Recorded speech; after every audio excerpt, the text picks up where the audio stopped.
Hey, hey, what's up, y'all? You already know I'm trying to figure out. Okay, am I on?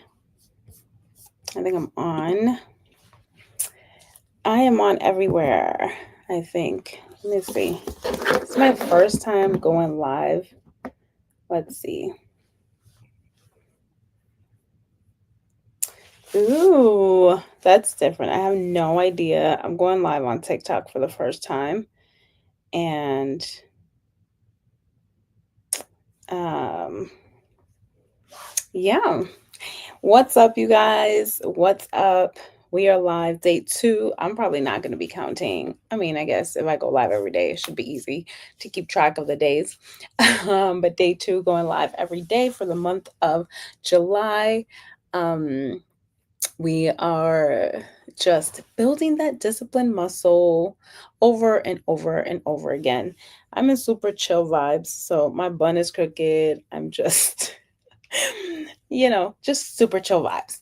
Let me know where you're tuning in from because I am live on multiple platforms and I don't know who's on with me. I'm on TikTok, Facebook, Instagram, YouTube. So come in, say hi to me. What's up, y'all? What's up? If you're new here and new to me, my name is Ana Tibisayo Biojo. I am a speaker, I'm an author, I am a soul cultivator and strategist. I'm the host of the Community Well podcast and the host of the Wife at the Well meetup, along with any other title that the Lord gives me. And my main goal is to help wives and moms raise up healthy, Christ centered families. My goal is also to inspire women to pursue Christ and to be their best selves. Um, and yeah, so a little bit about what I do. Everything stems from my story, which I'll be sharing more today. Um, and yeah, we're gonna do that. We're gonna talk about my story. I talked about yesterday how I had sort of fallen away from, you know, sharing my story. So I'm like, it's important to not only be obedient to God, but to maintain consistency in the thing. That's being a good steward over what God has given you, right? And so I was obedient. I wrote my book, my first book, From Survival Mode to Greatness. And then I was like, okay, I kind of like pursued it for a while, but then I jumped on to like the next thing. And I'm really slow. I tend to go really fast. I'm trying to slow down and really slow down the pace of life, slow down when it comes to just everything that I do. And so even in my walk with God, I'm like, come on, God. God is like, do this. And I'm like, okay. And it's like, okay, you do the thing, but are you a good steward in maintaining the consistency of the thing? Because I get mad hyped and then, you know, then I fall off. Okay. And so that's what happened when I wrote my book, which again, I'll talk about. Um, but before I get into that, it is my mommy's heavenly birthday. Happy birthday, mommy. We were talking about wins and challenges, highs, lows, and Jesus moments at the dinner table with my kids and my husband. And one of my wins was that I wasn't sad. Not that it's bad to be sad, but I lost my mom. It was 3 years on Saturday, and it was a really rough weekend. And then, today was her birthday and I wasn't sad. And that's maybe because, I was fasting. We fasted and prayed with our community. If you want to join the Wife at the Well community, you can go to the link in my bio. But we fasted and prayed for our husbands and our marriages. And man, God showed up, y'all. Like, and I'm going to talk about that today too. It's just like the importance of obedience because God placed on my heart to fast with the group yesterday. Last night it was like super late, and I'm like, nobody's gonna want to do like a water fast. We get into like they won't be prepared, people are not gonna join me, whatever the case may be, right? And so I almost didn't do it. I was like, I'll just do it next Wednesday. But I heard God say, fast every Wednesday in July. And so it's like that whole thing of like I can do it next Wednesday when it's convenient for me. Or really because I didn't not that I didn't want to lead a fast. It's just like, all the excuses that come up when God is calling us to be obedient. Anyways, late last night between 8 or 9 p.m., which I'm CST, and it's later for the EST crew. I hit people up and I was like, we're going to fast and I hope you join me. And I had the wives join me, and it was amazing. It was seriously amazing. And so, hey y'all, what's up? I'm on live on Facebook, YouTube, and Instagram as well. So that's why you see me like over here. Um, but like it's just the importance of being obedient because it's not about me, right? It's really not about me. And so it's about the wives, the moms, of the marriages, the families. And so yeah, I'm just reading this as encourage your viewers to share the live. It's my first time going live on TikTok. So I'm like, you know, I don't even know what to do. But welcome, y'all. Welcome. Hang a bit. We're talking about, mental health, obedience, all the things. Um, but yeah, so I think that was like major for me. It's like really honoring my mom by honoring God. And, so that has helped me with my grief because when I first lost my mom in 2022, I really dropped everything. Like I was doing speaking engagements, I was following God, and, I was an entrepreneur and doing ministry and doing all the things, right? And the podcast, and I had a bunch of stuff going on.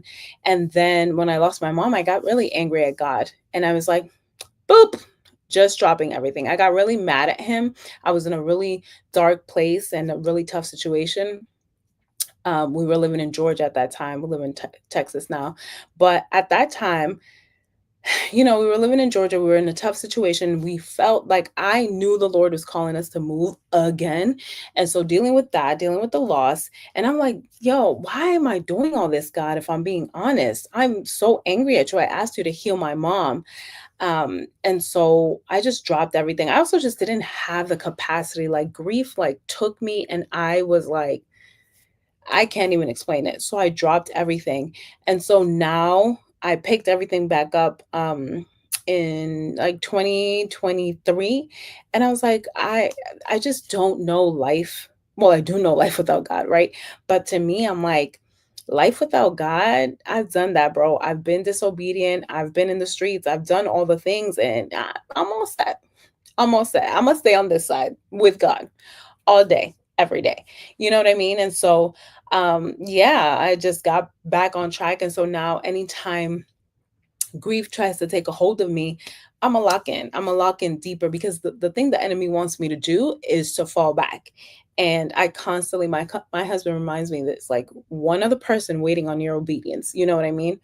Um, so yeah, so it's not about me. And so honoring my mom through the work that I get to do, because I really, I get to do this. I get to partner with God, co-labor with him, and like stand in the gap with wives and moms. Like that's dope to me, especially like wives and moms, cycle breaking wives and moms that need support. As a cycle breaker myself, I know the support I need. And I also know that when I was struggling in my marriage, the people that held my arms up, man, I was like, God, you got my yes. You have my surrendered yes. You have my heart I'm going to be that person for other wives and moms the way you sent those women in my life.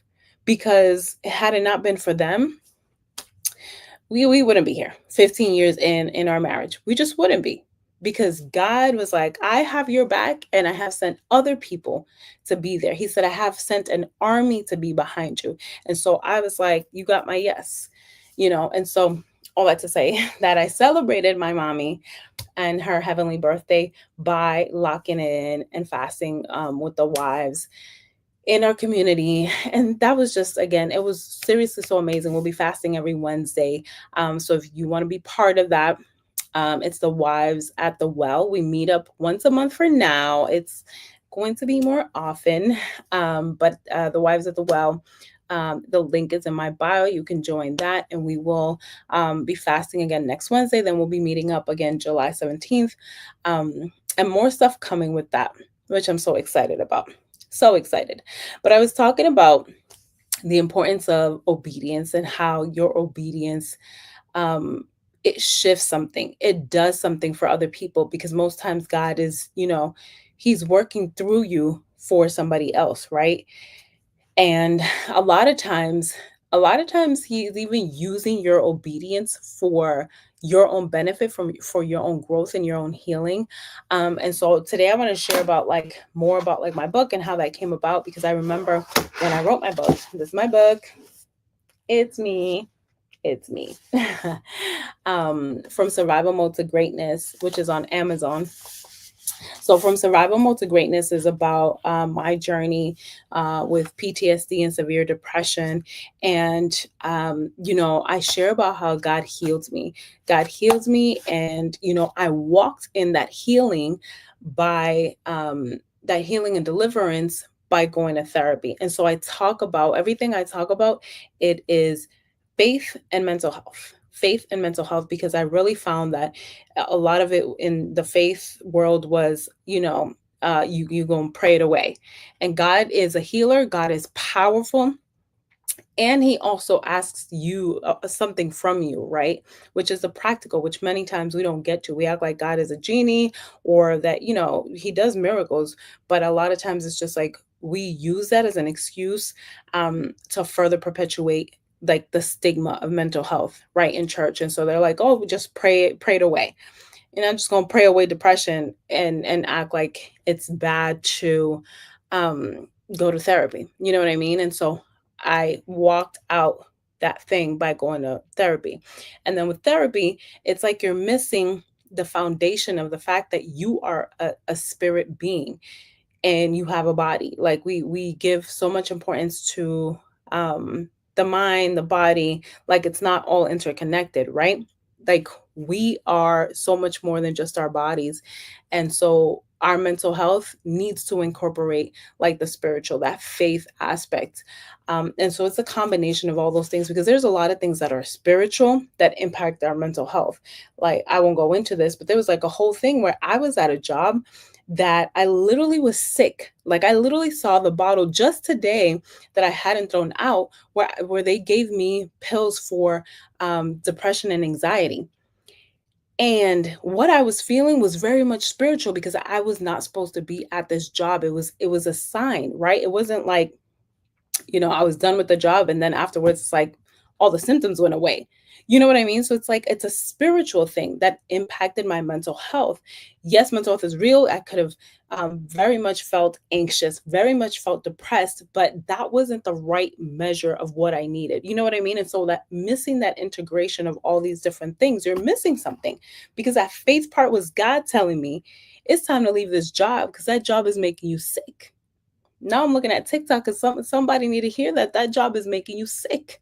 Literally, mentally, physically, it's making you sick, and it's time to quit. And so, a lot of times it's like we want to, not that medication is wrong, but we want to medicate a thing and do a thing here and negate the fact that it's a spiritual thing, it's a spiritual sign. And that's why I'm like, it's important to get the all around, the holistic perspective on a thing, because it's not just one or the other. And so that's what I talk about just in the work that I get to do in my book.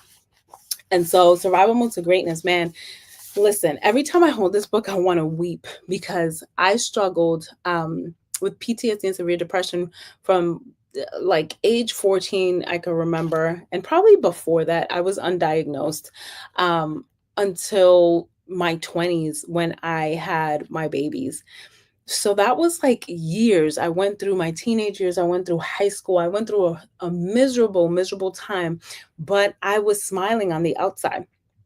On the outside, you could not tell. I was like, and I felt forced to make other people happy. And I walked around like I was a clown, like I was a clown, and deep down inside, I was struggling. And um, dang, I don't know like the words I can say, but because I don't want to get flagged, but you know, like thoughts of unaliving myself and several attempts, several failed attempts. I thank God for that. But it was that bad. Like those thoughts haunted me. Those thoughts really messed with me behind the scenes, and I had awful coping mechanisms. I would literally lock myself in my room and I would eat I remember I would eat a large pepperoni pizza, drink Coke, and I love Selena, so I would watch the movie and like, but I would consume like so much food and I would overeat. And I was drinking. I started drinking at the age of 12 because I took one sip and I was like, this tastes good. And then I noticed that it numbed the pain. And so I was coping and just, I would go to parties and I was partying. And so I looked like the life of the party, but I was dying inside. I literally felt like I had nothing to give. I felt like so alone. I felt like I couldn't talk to anyone. I was raised by a single mom, and culturally, I'm Dominican, and so you don't really talk about your problems. You don't tell. Even though my mom was like, she had me at 43, so she was a lot older. She had four kids, and they had a whole different experience. Like you can live in the same house and have a completely different experience. Can we talk about that? That's the whole thing. But I didn't grow up with them because they had moved and everything, but they had a completely different experience. By the time she got to me, she was older, she was tired, and she kind of wanted to tap into being more intentional. But it was hard because culturally, she was taught to survive. She was taught not to talk about things, and mental health is not a thing that you would talk about in a Dominican household. And so, my mom tried, and I just didn't talk to her. I didn't talk to anybody, and I walked around angry. I didn't meet my biological father until the day before he died. I was 16 years old. And then I had another man raise me, which is my dad. That's my daddy. He raised me since I was 3 months old. And I didn't find out he wasn't my dad until I was 12, until I heard, like, we were in my cousin's house and they were in the kitchen. And I was like, just eavesdropping. And they were, having a conversation. Hi, having a conversation. And I was like, did she just really say that that's not my dad? So I overheard. So the secrets kept of that magnitude, things like I experienced that. I experienced being SA'd, um, inappropriately touched. I don't know how I can say it without being flagged by a family member when I was younger. And then from there, proceeded to be SA'd several times and then later in college. Um, so, I had just a lot of like abuse, a lot of like the environment that I grew up in. I grew up in the projects. We had no money, although, survival, they make it work. I don't know how my mom did what she did sometimes. And I'm like, she was getting a check, like, I think it was like $800 or something like that. And rent was like, because the projects is like subsidized and all subsidized. And so you're on food stamps and you're growing up in the projects, and there was a lot of violence. So my mom didn't let me go out. But supposedly I sneaked out. My niece said I used to sneak out. I have gaps. I don't remember sneaking out because our house was really small. Our apartment was really small. I was like, I snuck out, but hey, probably did. I was a very angry teenager, and that anger was really because I was depressed and I had PTSD undiagnosed, right? And so I went through all of that, and it wasn't until then I got married, and my husband and I, we have our own story, unfortunately, of how we got together and it was unhealthy. He has his own story, but we basically trauma bonded because he came from a not so great background. And if you get deeper into his story, and I always say that he has his story that I don't want to tell for him, but it impacted me because we trauma bonded. And so then we got into this relationship. We were in our early 20s, and we then built this life, got married, and had our first child. And when I had my first child, that's when it hit me that I was like, oh, this is something feels off. I had postpartum depression with my first child because when you're pregnant, after you give birth, your symptoms, if you have mental health issues, are exacerbated. Postpartum depression stands on its own, but also when you have mental health issues, they become worse when you give birth, right? Then, we went through a lot. We ended up living in his mother's basement and then being on welfare ourselves. And so repeating those patterns was triggering for me because I'm like, I just went to college.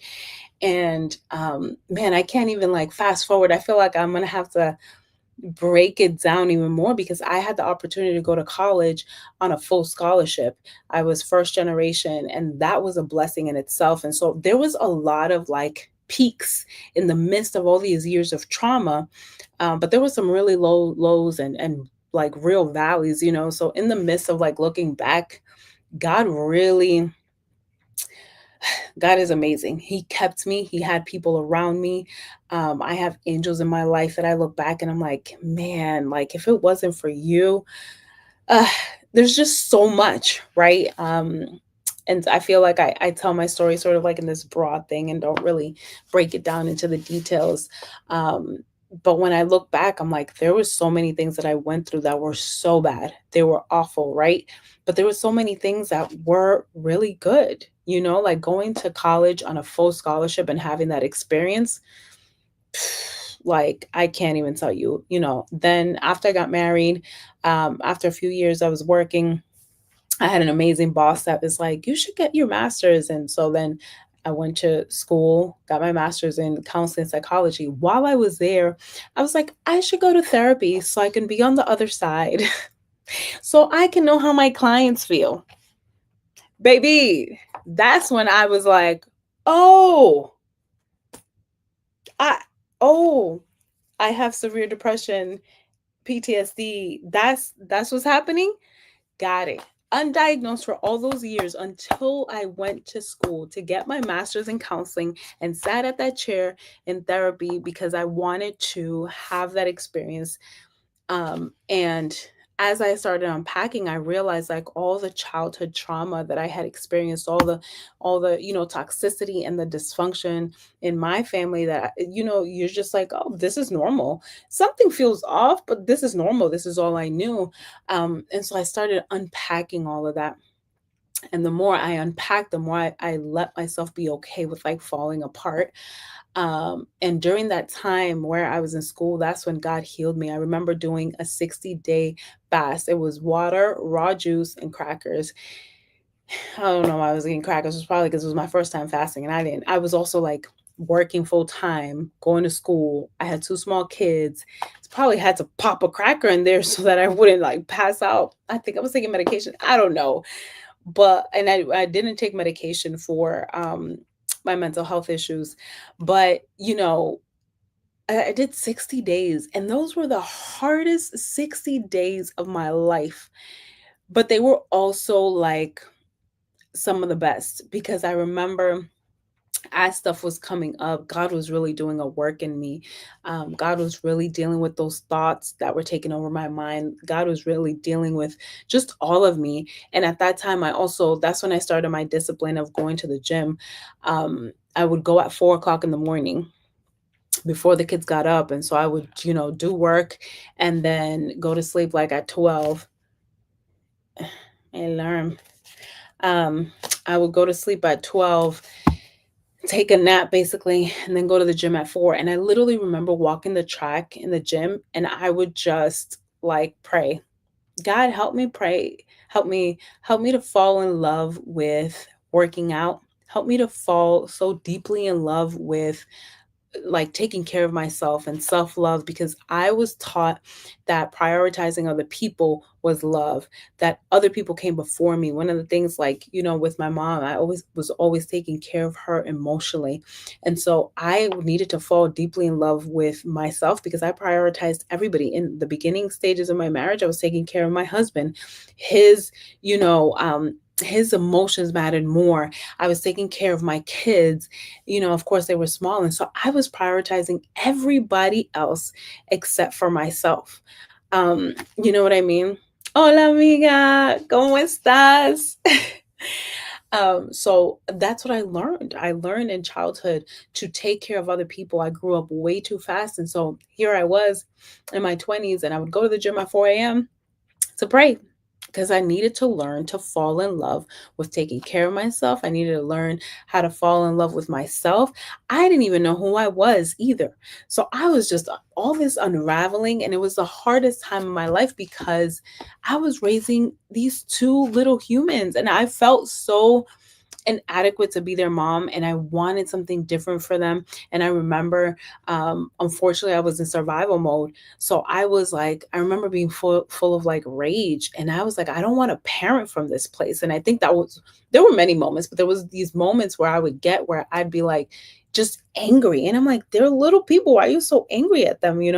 But it wasn't them, it was me. And then feeling like I had these thoughts of like, they would probably be better off without me and wanting to run away. You know what I mean? And I was like, I don't want to live like this. And so I spent that time during my grad school really doing that work, allowing God to heal me.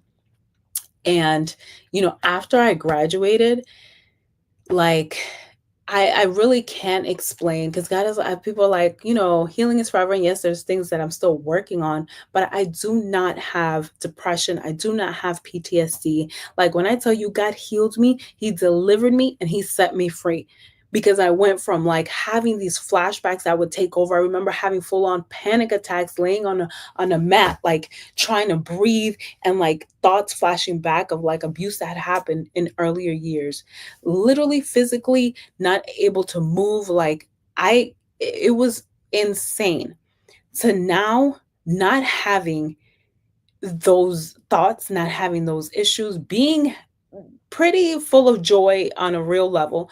And I'm human, so I have my moments, don't get me wrong. It's different to have mental health issues than it is to have a mental illness, right? You can have a mental health issue and have moments of anxiety, periods of anxiety, and have like reactions to things that happen in life. Where you have a diagnosed mental illness is different, right? I had a mental illness, and so that's one of the things I talk about when I'm like doing the work, is that I talk about the spectrum. I talk about having mental illness. You think about a spectrum, the other side is mental wellness, right? And so we strive to get to that place where we're well in our minds, but it fluctuates, right? Like I told you guys, I dropped everything when my mom died.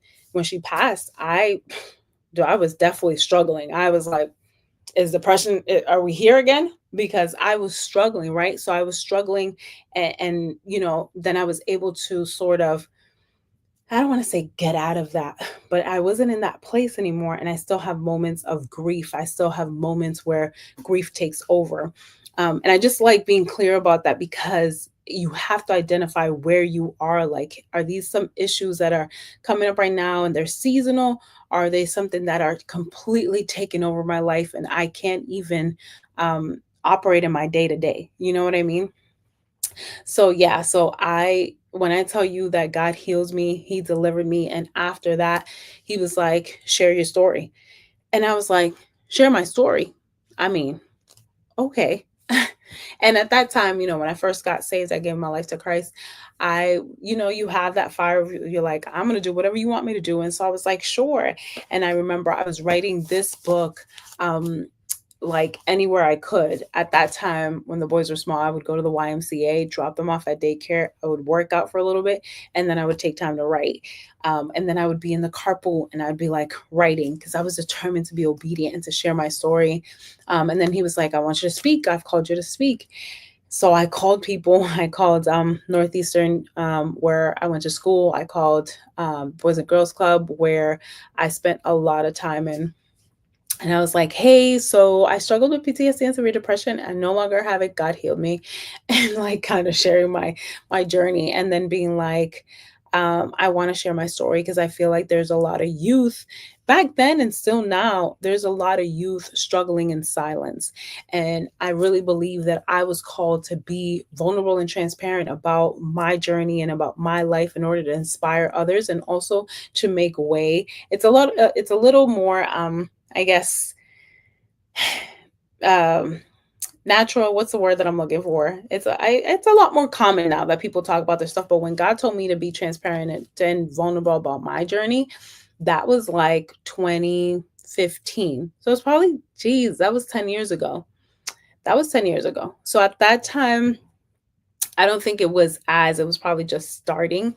I also keep thinking, I don't beat myself up, but I do think, I'm like, if only we would have remained consistent, because I was always battling not wanting to be seen and battling being too much. And so I was never like consistent on my social media.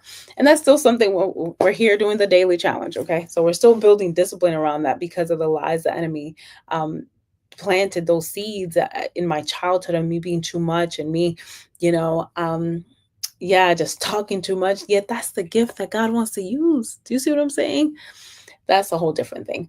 But anyways, so yes, I truly believe, God called me to be vulnerable about my life and to share about, my testimony. That's why we have testimonies. That's why God does things in our lives so we can share with other people. And so that's how this book came about. Survival Mode to Greatness. And now I'm on a journey to help other wives and moms, because now I talk about, what happened in my marriage, and that I'll share another time. Um, I feel like I'll share like later on, because I want to get into, maybe tomorrow, I'll get into just some of the things that I dealt with. Like, for example, not meeting my dad until my real father until the day before he passed.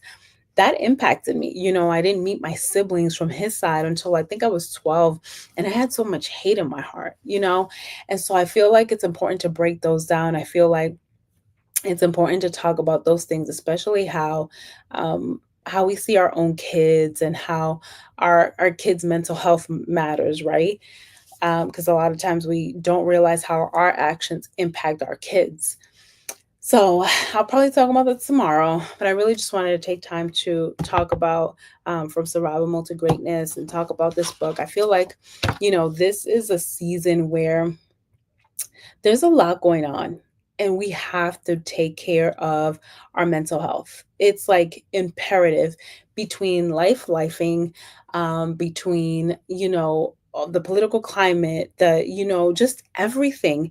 We have to prioritize our mental health and lean into community, not allow the enemy to really disrupt our dependence on one another, to not disrupt community and unity, and also build capacity around, the things that we need, right? Because I feel like some people are trying to like build and like, I want a different life and everything like that. But I'm like, we still have to do work here. We still have to heal. And so I think it's important to heal and build, and knowing how to do that can be kind of tough because it can be overwhelming. Like if you're trying to like build relationships with people, but you're still trying to heal from people that, did you wrong, or you're trying to, build this new life, but you're grieving. Like for me, I feel like I'm a whole different person because I lost my mom. It just is what it is. Like I'm now a person that I don't have my mom, I don't have my biological father, and my dad, that I told y'all raised me, has dementia. And so I saw myself for a while as an orphan. And, God is like, girl, you have me. Like, you're not an orphan. You know what I mean? So going through that transition was huge, because I'm like, like I was someone who had parents. And even my mom's husband, he wasn't really like a dad to me, but he was like, someone that I loved and cared about. He passed this year. So it's like all these people, now I'm like a completely different person that doesn't have these parents that are alive. And so healing from that, as I build, as I strive to, step into my kingdom identity, to step into everything that God has for me, that takes a different level of a dance, if you want to call it that. you know because you have to take the time to heal and take the time to build simultaneously, which is going to take doing that in community. There's no way you can do that in isolation. You can't do that by yourself, right? And it's hard to do, because when you're grieving sometimes, or when you're in the midst of healing, sometimes you just want to isolate yourself. And I saw this video on TikTok where someone was like, I don't want to talk to nobody. I don't want nobody to call me. I don't want, so it's like some of us are feeling like, I want to be all by myself. I don't want nobody to call me. I just want to be by myself, because depression or anxiety is taking over, but you also feel lonely, and you also want community. You know what I mean? And so that's why I say the faith and the mental health matters, because that's when you need to have faith and tap in, and not let the enemy speak those lies, because you need to tap into community. Even in community could be one person for you. It could be one person, but it has to be the right person that's going to help you along this journey. You know what I mean? And so it's imperative that in this season, we're really taking inventory of what God is calling us to do, and how we're going to take care of ourselves. And so I'm going to come back tomorrow and continue this guy. This was, I didn't even share that. I'm going to share it tomorrow. because your girl is getting late. I need to. I'm going live daily, but I gotta go full close and I gotta go to bed early because we got early wake up. But what I was going to share, and I'll leave it with this and I'll share it tomorrow, is the importance of obedience, because I shared things in this book that I hadn't spoken to my mom about. And it wasn't, and it's in English. So it was a cousin of mine that was like, "Did you know? Ba, ba, ba, ba, ba." And so my mom called me and was like, "Did that really happen?"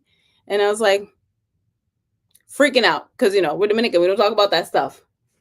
So I'm gonna come back tomorrow and share, how that happened, what happened. But thanks for being with me, y'all. Hey, y'all, what's up? I'm on live over here on Facebook, YouTube, and Instagram. So I'm like, but I see y'all. What's up? I think I see my cousin. Hey, cousin. Let me like my own live. I don't know if people do. That's my first time going live on TikTok. But yeah, so I will be back tomorrow. If you want to join the Wife at the Well, like I said, it is our community of wives, and it's about cycle breakers. And really, cycle breakers is, there is some type of toxicity, dysfunction, pattern, whatever it is, it looks differently for everyone in their family, and you're trying to do something different. And you can acknowledge your family, where you came from, and know that you want to do something different, right? Like a lot of people go through different things where they cut off their family, they don't talk to their family, and those are extreme measures.